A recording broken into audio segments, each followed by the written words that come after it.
Hey, what up? I'm Josh Martinez, backstage at 103.5 KISSFM Jingle Ball with my guest, Nicky Youre. Hello, Josh. So, Jingle Ball is the epitome of your hard work throughout the year, and no better way to me to show that off than having a title. So I'm going to hand this to you for the entire interview. Okay. It's an authentic title. Whoa. There you go. This thing's real? Yeah. Wow. It's kind of light, no? No, it's not too bad. Oh, it's pretty heavy. Got it. What's it for? Your hard work this year. I Just hold it for appreciate the that. interview right Okay, now, let's right? do it. Let's do it. So, Sunroof blew up, kind of kept everybody singing it along. It was one of those songs that just stuck in your head. What was the songwriting process throughout that?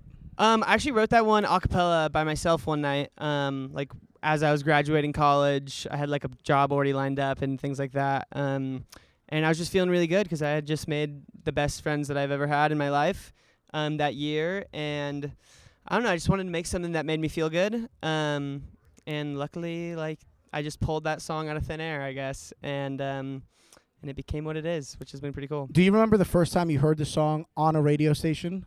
I do. It was this guy named Big Reed up in SF. I heard it.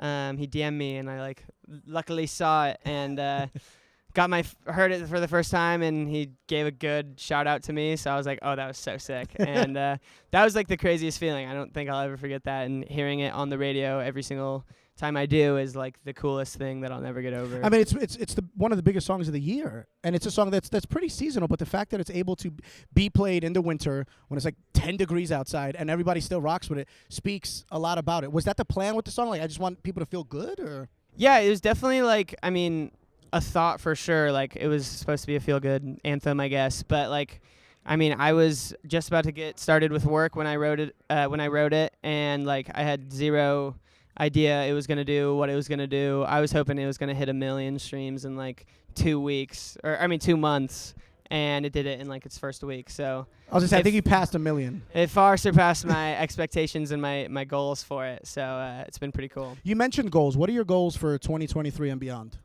I really want to start doing some more touring myself. I'd love to do like a support act for an artist that I enjoy.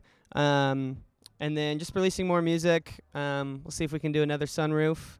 But no, not setting any expectations. I'm just going to have fun with it. And like, I'm really excited to kind of figure out more about me and like who I want to be as an artist, because I feel like this year was so fast for me and not something that I was used to. And I didn't really get to like take time figuring out who I am as an artist. So I'm excited to like, now that I've got my feet wet, I like kind of know how to go about it a little better. Now, you mentioned artists that you enjoy, essentially. Yeah. Who inspires you today?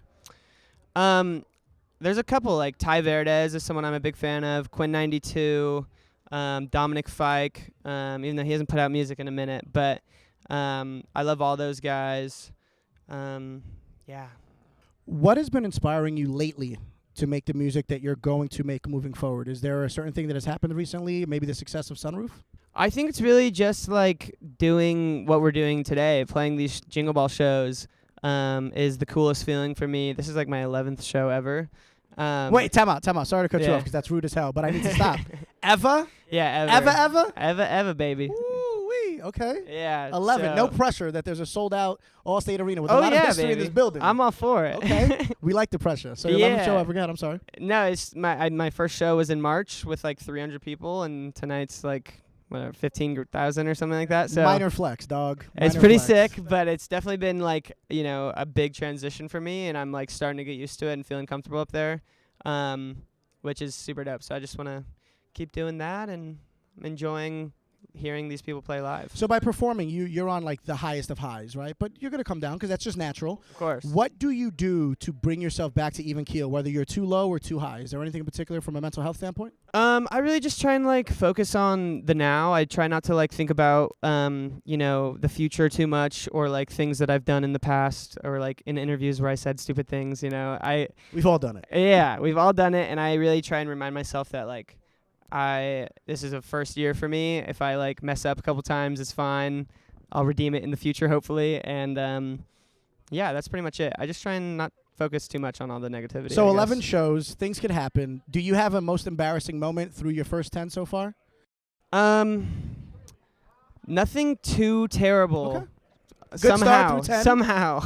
Well, that means we're batting 1,000, dog. 10 for 10. That's some Steph Curry-ish. Yeah. You know what I mean? There was definitely one where like I started talking it was like the first time like talking on stage, talking, and I just didn't know when to stop, and I just kept going, and I thought back and I was like, damn, like I should have stopped like 2 minutes ago. That was way too long of Did you talking. miss an entire song as a result of it, or no?